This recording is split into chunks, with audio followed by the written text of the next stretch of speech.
All right, guys. We've got Bobby Sandhu on today. Now, I have no idea where this conversation's going to lead.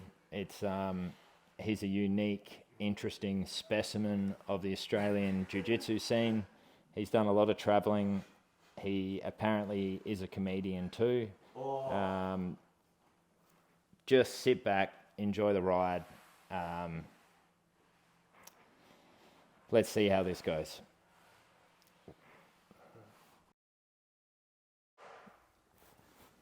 Bobby Sandhu. Hello. How do you feel, mate? Phenomenal. Phenomenal. Healthy as a horse. Healthy as a horse. That's nice to know. Now, hanging out with the Joneses, you've probably needed to spend some time laying down on a couch talking to a psychiatrist. What are some of the worst things a Jones brother has done to you? Man, what are some of the worst things? I think this, something I can say that's very quick in a sentence or two, is once Craig took both of my feet at the same time, both my legs, got an overhook, and he straight ankle locked both my legs with an overhook. Well, I mean, I'm not one to talk. I don't have the thickest legs, mate. Yeah. But your legs make me look like a bloody linebacker. So this is the World Vision level edition of skinny legs. Obviously, and it's very clear, as a natural athlete, how do you feel about drugs in jiu-jitsu? It's like an ethical argument, right? It's an unfair advantage. That's the case for it. Because you could argue even doing jiu-jitsu is like, you could have we've had poorer quality of life because of injuries from the sport, you know? And the people we've met? Sure. So the argument is that you're getting this unfair advantage. But I think life, you compare any two athletes, what's an unfair advantage, what's not? Physical attributes, natural athleticism, access to resources. Simply being in the vicinity of a great school versus living in fucking, where do we go? Toowoomba? We do a seminar in a place called Toowoomba. It makes a big difference. I've so many times in my life, I've had to freaking move to Melbourne or go to Austin, or you have to put yourself out to find like really elite guys, people who are even just to find a room full of people that have serious ambition with jiu-jitsu. That's an uncommon thing. You've never had any bad influences put on you from certain people you've met? Look, I think it's all about extreme ownership, and I think you you materialize whatever. I don't know what I'm saying right now, but materialize. I don't know. You look guilty, mate. Guilty? No, I'm a very clear, conscious individual. All right, that's nice to know. You've travelled everywhere. Mm-hmm. How much money do you think you've made off of the Craig Jones / B team name? Oh, I mean, I would say everything. I would attribute everything, especially the start. I did one seminar. Only because, the only reason I got this seminar, so this guy hired me to be a jiu-jitsu coach. His name's Matt Lynch. He's got a gym called Ronin in Newcastle. And I would rock up halfway through the class time. I would just be leaving. I'd fly somewhere and I'd forget to tell him that I'm leaving. I can't cover classes. I was shocking. But, you know, I find that hard I can to show believe. a good technique whatever. No one asked you. I can show a pretty good technique every once in a while. So, do you know what I did? I did some gamesmanship because I read some books. I'm an intelligent guy. And I said to him, what am I talking about? Hang on 1 second. Matt Lynch. I said, Matt Lynch, listen, I want to teach at your school for free. I don't want anything. So then Matt was like, he'd be mad at me, but then I'm like, you know what I mean? I was doing this, whatever, and because I wasn't charging him, whatever. I guess that's part of it. I mean, I'm sure he wanted me around there as well, and I like Matt, all that other stuff. But I did that to kind of give myself a bit of leeway, so he wouldn't be as harsh on me. So you could get away with being a fuck up. But see, yeah, because this is a classic. You can do anyway. He gave me my first seminar because I asked him, hey, can I do a seminar at the gym? Because how do you start doing something like that? People maybe in the beginning, people are like, who is this guy? Especially built like that, eh? Why should he be? Yeah, thank you for that. We're very alike. Yeah, but I'm not like that. What do you mean? Well, you're built like a broomstick, bro. How dare you? You're just straight up insulting me to my face. You knew what you made noise in the other podcast, mate. This is what it was always going to be. There you go. So, you did a free seminar. And then boom, I started, so I've traveled many times alongside Craig. And Craig used me as a uke in some of his events. And then at his events, people would ask questions, I would go, or sometimes even Craig would be like, I'm not rolling today, roll with my Uber driver. And then I would roll with people. Yeah. And then people were like, wow, you should come teach. And I started getting seminars. And then once I started seeing some return, I was like, okay, is this viable? I haven't made this much money doing anything else. More or less, like at least lump sums and things like that. So then it's just, all these little and large things happen that encourage you, that make you think, oh, maybe I should try this, you know? People compliment you, maybe you win a tournament. You spent a lot of time at B Team. Mm-hmm. You were there physically, maybe not mentally the entire time. Mind, body, spirit. Yeah. Yep. But what are some of the fellas over there that you've met? Who's helped you the most? You know, been there for you, good training partners, stuff like that. Oh, look, it's an awesome community. Some of the most fun in my life, especially this last CGI ADCC camp. It was unbelievable. These guys were 4 Asians deep to a room in the Joseph Chen house. I could only speak to half the room. Half the room spoke Mandarin. Yeah. I had the worst misfortune with automobiles. Well, you're not a good No, driver. that's untrue. Last 7 years of my life, I hadn't had any accidents, anything. And then I had accidents and 5 cars failing. I had to pay this guy $7,000. What happened there? Failed the engine of the car. Bro, it was like GTA shit. One day I load up the car with like 9 Asians, right? There's so many Asians in the car. We have to use Google Translate. You can't even ask it. No matter how good they are, they can't show you anything. They can't tell you. You can't ask them, hey, pass me the salt, let alone show me that straight footlock, you know? And they're all fucking in my car because I'm like, yeah, I'll take you. They want to go to Costco or something. And I get them in the car and I had this Ford, which I would break down in the middle of the I-35 7-lane highways. People flying down, speeds in miles. No one gives a shit about fucking speed over there. What am I talking about? There's a story. You were taking people to Costco? Asians with me. Fucking. Bro, my car, I feel it. I had a Ford. I just feel I'm hitting the accelerator and the car, there's no response. You know, you hit the accelerator, the car goes. Didn't happen. And I just said to everyone, because this had been happening so frequently, I was calm. I was like, guys, it's over. It's done now. And they're like, what? And I pull off. I have enough just inertia that I pull off into a side street. I park it safely, pull it up. And Joseph had this other little Asian who was vlogging him. So he's vlogging. And he goes, ha, Bobby's doing a joke. It's a comedy. Like, no joke, get an Uber, brother. They'll walk out there. They kept thinking I'm doing a bit. I'm like, there's no bit. The car is done. Well, you're not that funny, are you? Thank you. That one is a good one. Speaking of comedy, mate, you've been around the Austin scene. One of the questions that got sent through to me, they wanted to know who's been your favourite comedian you've seen while you've been in Austin. Ooh, that's a good question. It depends, you know, how you judge. Like, people like different things in comedy. Like someone, like you could have someone who's a world-class leg locker, and some other people are just interested in passing or whatever. They're just not interested as much in that skill. So I like, probably the guy who I'd seen kill the hardest, get the most laughs, like get the biggest laughs, was Ron White.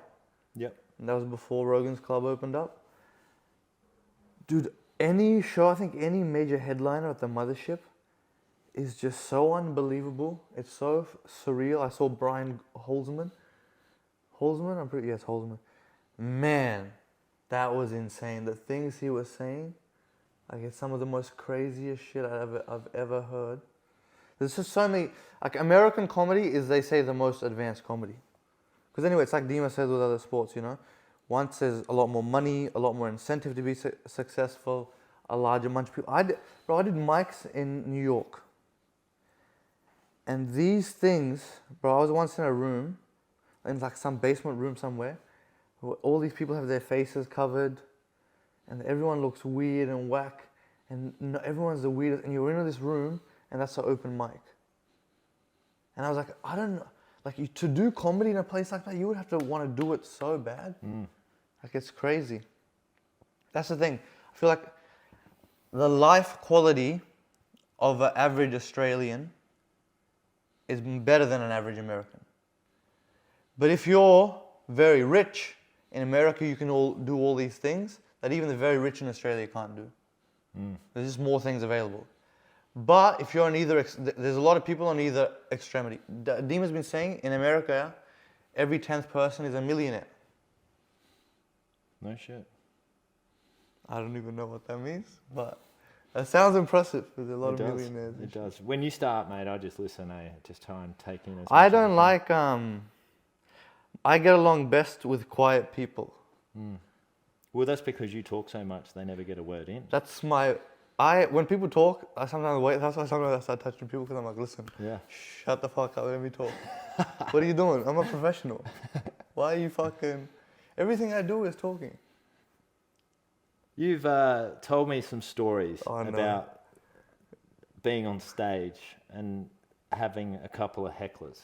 Now, there's two that come to mind that absolutely floored me. Yeah. Can you? I think you know which ones I'm talking about. Can you tell us some stories about hecklers? Yeah, I was in. There's a mic. So the Mothership is one of the most famous clubs in the world. Like it's like up there with what you would hear about the Comedy Store before. The guys on Rogan podcast, they'd be talking about the Comedy Store. Now everyone's talking about the Mothership. All these Gillis, I think a lot of these big name comics have like moved down there. Every now and then you have to jog my memory. You know what I mean? We're talking about hecklers. Hecklers. And what else? The two stories. Two stories. So there's another club there called the Creek and the Cave. So this is like the second biggest comedy club in Austin after the Mothership. What happened at the Creek and the Cave? At the Creek and the Cave, what were we talking about? Just jog my memory last time. The hecklers. The two stories with the hecklers. Yeah. Anyway, the Creek and the Cave, I was doing a mic there, and there's a mic where you only do a minute, and everybody in the crowd has to roast you. And this was one of the roasts. Because an average heckler isn't usually that funny, but it was another comedian heckling me. And that's the most savage. That's like getting assaulted, maybe getting sexually assaulted by someone. Why did you laugh at that? Why would you laugh at that? That's crazy. Like getting sexually assaulted by someone who knows jiu-jitsu. Yeah. Because they're trained to do it. Yeah, they are. They certainly are. That's why I'm not gonna. Thankfully, I know when to stop now. I'm a bit better with that. Yeah. You know, I said I made an ISIS reference in the Dima Patreon video, and he bleeped it. And I was, whatever. I don't give a fuck. I'm not gonna watch it. Now watch it. We're fucking releasing cutting edge jiu-jitsu, I think is what you're supposed to say. It's buzzwords. You gotta know buzzwords. What have you been doing, Adam? How's your jiu-jitsu? You want to start competing again? Oh, I want to, yeah. I want to compete at black belt. Then I've competed at every belt. Okay. And what do you want to do? Super fights? Are you going to do federation tournaments? What are your plans? Do you have anything specific? No, I just think just going to jump in for grappling industries, get a few matches in one day. Just, yeah. If I so what's kept you from, you've not competed for a while? Yeah, yeah. I cracked the last time I competed. I had a tanty after because I didn't get the result that I wanted. Sorry, say that again. I threw a tantrum after, threw my mouth guard, and cracked the shits.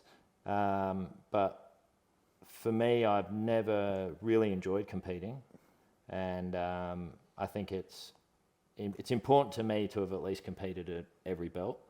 So I took some time off from it, and then I hadn't planned on it being 3 years. It just sort of happened. We started running around more of our own tournaments. And Well, you built one of the biggest tournaments in the country. We have, which is pretty cool, and we've got some big things happening this year with that. But for me, it's just about ticking that final belt off as a competitor. Nice. And I just want to make sure I do everything right. I have a training. guy for you, Josh Alsop, No thanks. on the Bobby Sandhu Invitational. Dima, Bobby Sandhu Invitational, main event, Adam Jones versus Josh Alsop. What do you reckon? We'll get Dima to come down for that. I don't need to. No. I'm going to enter like a blue belt tournament. I'm just going to wear a blue belt. I'm going to go in there, Maybe you should become a woman. become a woman. How'd that work out for you? How dare you? Now let's get How back. dare you? Let's get back because How I need you to hear. insult me again? It's going to be a lot of that. Once more, I'll ask you to go outside. You go outside. I'll come outside as well. Yeah, you go outside, mate. And I'll lock And then the I'll fucking take door. down past Submit. Have you fought people? Have I fought people? Yeah. I've had a couple of tussles over the time. Yeah. Really? Tell me your story. I'll tell you some stories. I know about your stories when you were I bouncing. have great stories. We had a good one up in Queensland one time, Okay. and it got a little. Dima, can you? Oh, my drink's right here. Sorry. All It got a little He's little my away. water boy. It got a little away from us. I got belted as I walked around the corner, and it got a little nasty. A couple other people jumped in as well, and the last one I got a guy's tooth stuck in my hand, and I had an infection in my hand after I was on antibiotics. It was quite gross.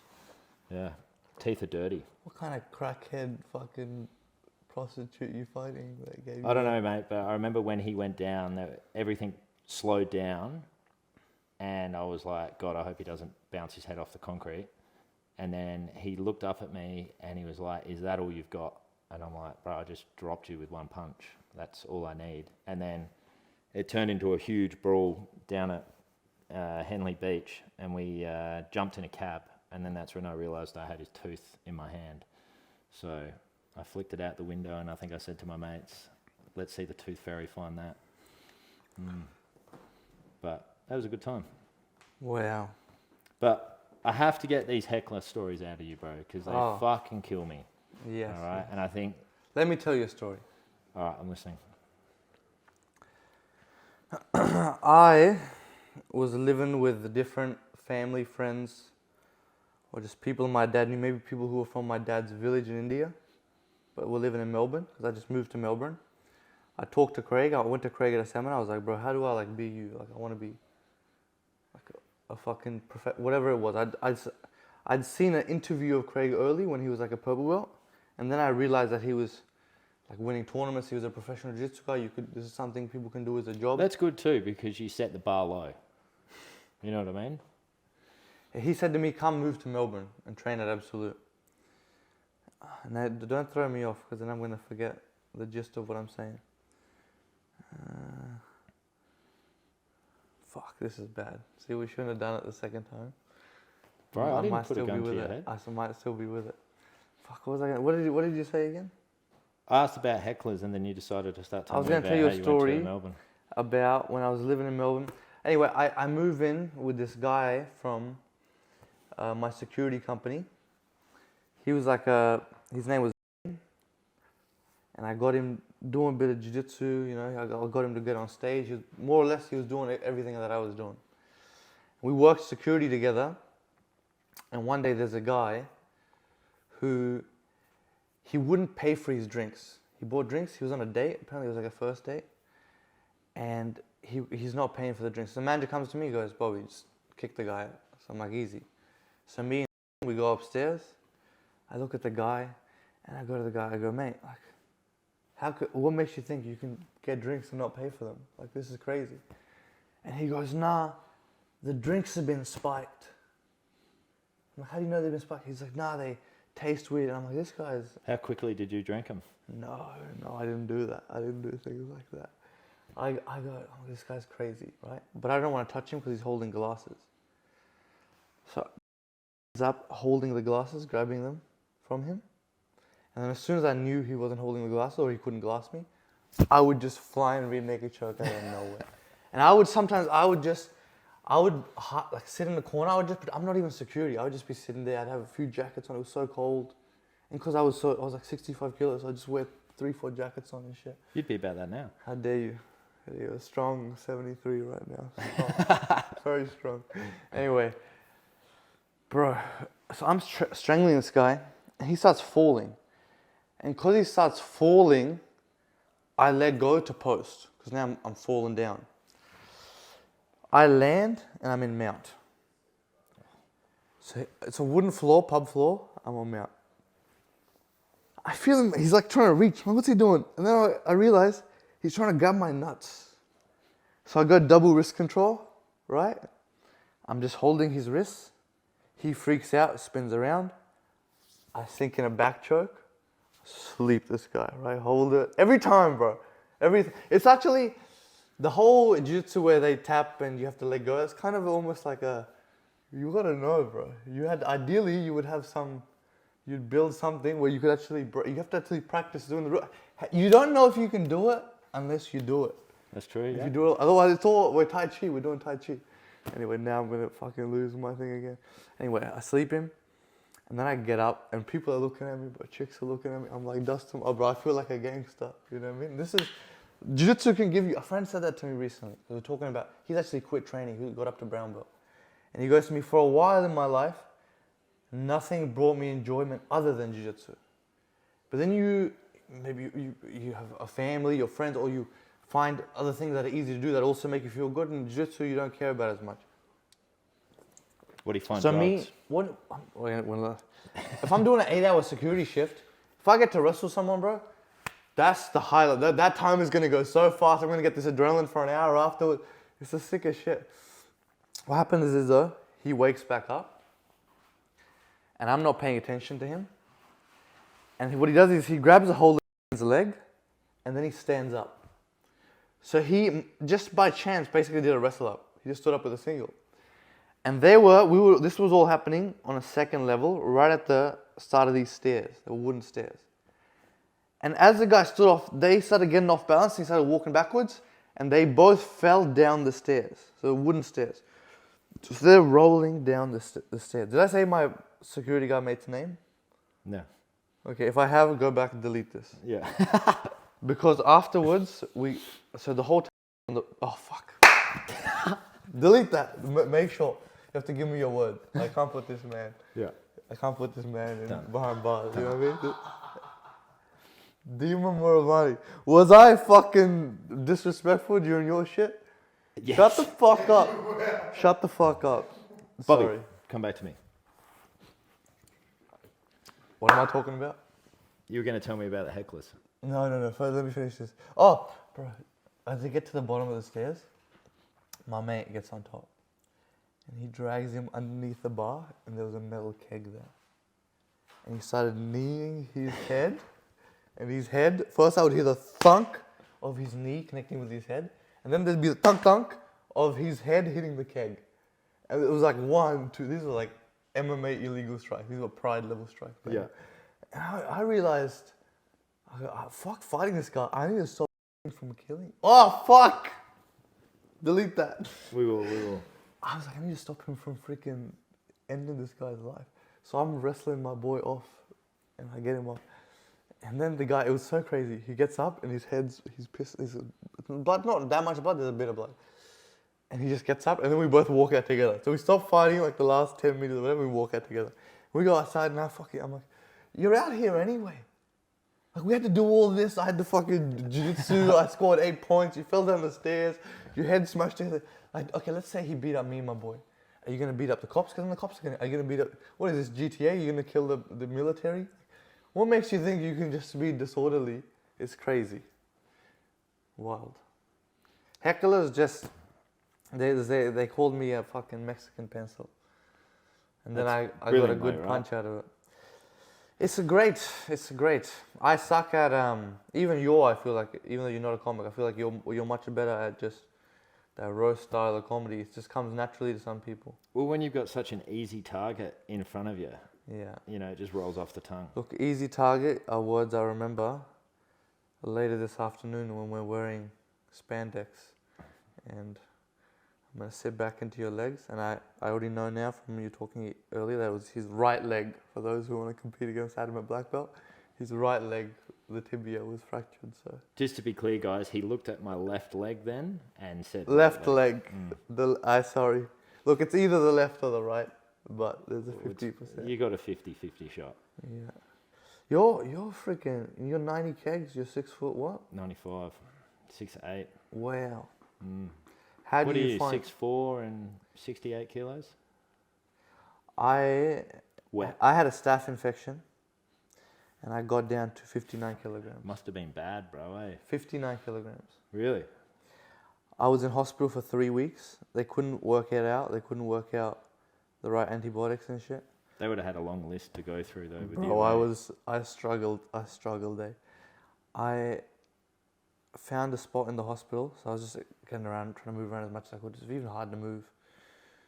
I found this one spot in the hospital that was outdoors, bit of sun, fake grass, and I would sit and read there. Cause first I was binge watching Netflix, but then I got into like reading Jocko and all this self-help and fucking all this shit, like motivational shit. And I would read there, and the security guard comes up to me and he goes, "This part of the hospital is off limit for patients. You can't be here." And I looked at him. I said, "I'm dying from cancer." Oh my God.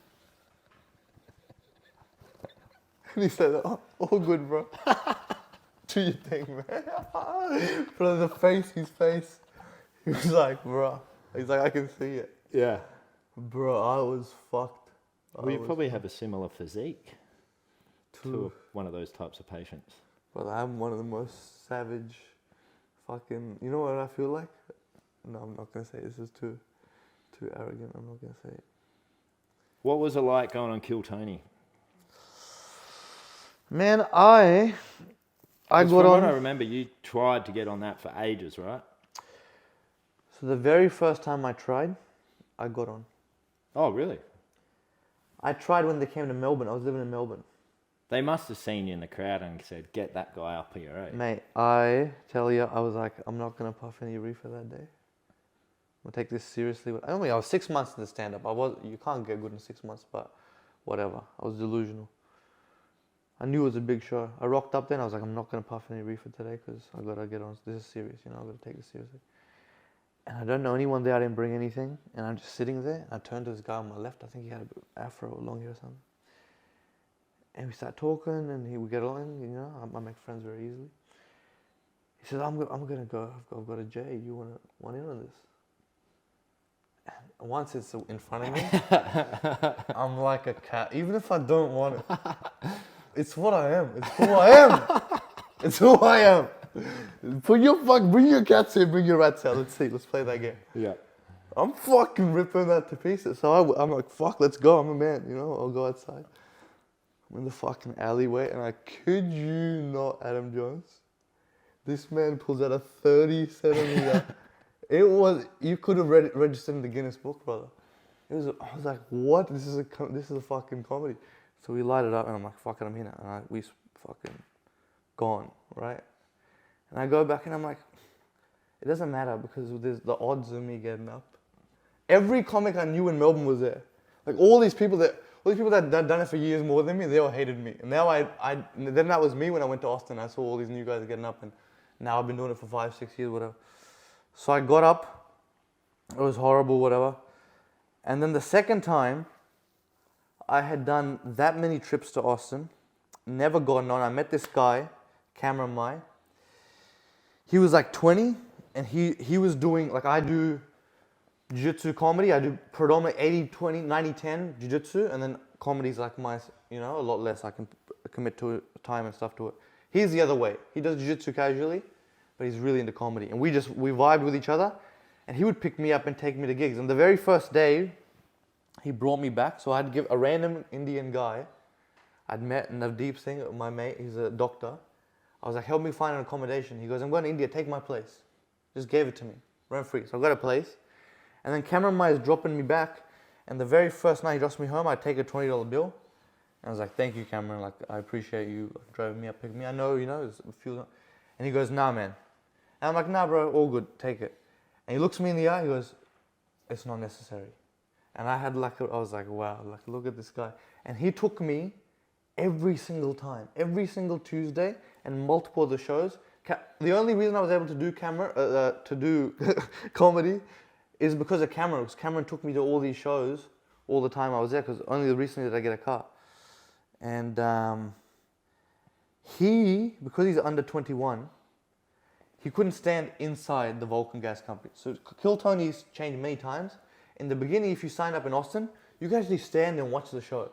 So even though it sucked, there was like 100 comics. One time I remember there was a shooting outside and people started running into the club to get away from a fucking shooting. Wow. And we'd be pressed up together. It sucked. You barely sit down. You barely see the show like a sliver. But 100 of us pressed in, 2 pens, they called it. And then it changed. We were in an alleyway for a while.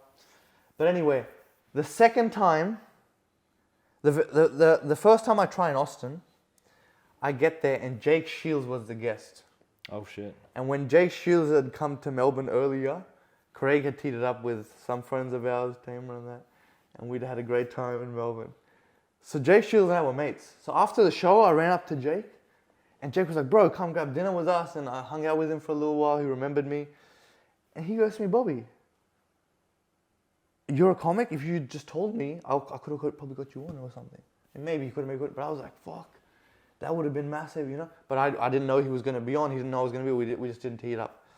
And then I must have rocked up maybe, I wouldn't say 60 times, but I rocked up like every single week I was there. You know, I just made it, even going there and going to the mothership mics. I didn't think I'd get on, but I just like, keep trying, keep rocking up. And I was outside, again, same situation, because Cameron can't stand inside, he's under 21. And we're in a rotation. And again, we've got a Jay, we're passing along, you know, keeping the peace among the American Indians and shit. And we just complete it, and as soon as I complete it, I just hear Bobby Sandhu, they yell my name. And I'm like, wow, that's small. And I'm running in, and then literally, within 20, 30 seconds of them saying Bobby Sandhu, because Tony's like, he's looking at my thing, and he's like, because I accidentally, wait, I was so fucking off with the zombies. Where you're supposed to write your name, I wrote my Instagram handle. And where you're supposed to write Instagram handle, I wrote my name. So he's reading out my Instagram handle. And then he thinks this is not a real name. He's like, this must be fake. So he's like, I don't think we're going to get anybody. And then you see I run on, I get on. And I'm out of breath because I've been puffing reefer. And it all takes me a little bit. Look what you saw with the little position we just did there. Yeah. I get out of breath. So I said my first line, and I was like, the words aren't coming out right. So I just turned away from everyone. I breathed in, and then I just, boom, I'd done it, you know, I'd done that set a lot more. And it was probably, I feel like that was the time where it looked more like what I want like a comedy set to look like, you know? Obviously, I'm horrible, but every day you learn a little more, you get a step closer, and there's no there, you know? You're a wise young man. What are you going to do? You got to be, I think a bit of philosophy goes a long way. Hearing that long rambling that didn't really... We're going to edit this heavily because I look really very answer anything that I asked. I don't care what you say. I don't care. There seems to be a pattern that keeps coming up. That's you going in to something with the absolute best intentions and then someone waving something in front of your face and then you just diving straight into it. Brother, like I said, a cat is a cat, you know? It has fur and whiskers and this is a paw Is it talent that comes anyway? Tell us about, jog my memory about our trip to Houston for the UFC. I took, Brian Johnson. Do you know Brian Johnson? You know this guy? No.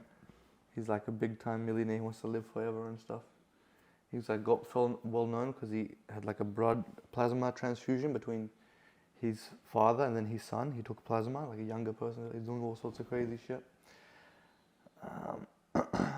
He talks about like a cigarette or eating a fast food meal can reduce your life by up to like 15 minutes or whatever. So how all these habits and health decisions like around diet, sleep, nutrition, how it affects the quality of your life, the longevity of your life. And I think in that trip to Houston, I gave up about 15 years at least.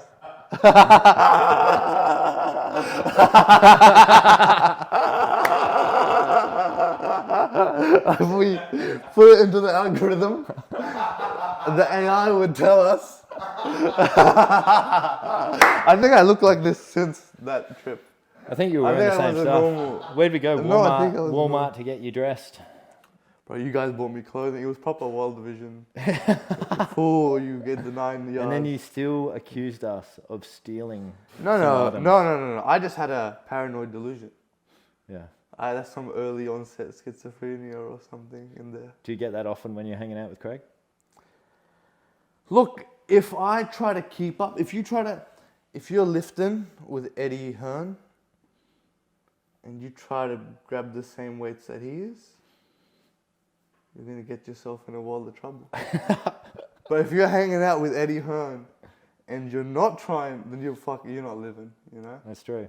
And it's an honor. It's an honor to the time spent with the Jones brothers. I have valor. I feel valor from it, like if I was a soldier who'd been to battle. Because I fought some demons. I had to really go to some places, It puts, yeah.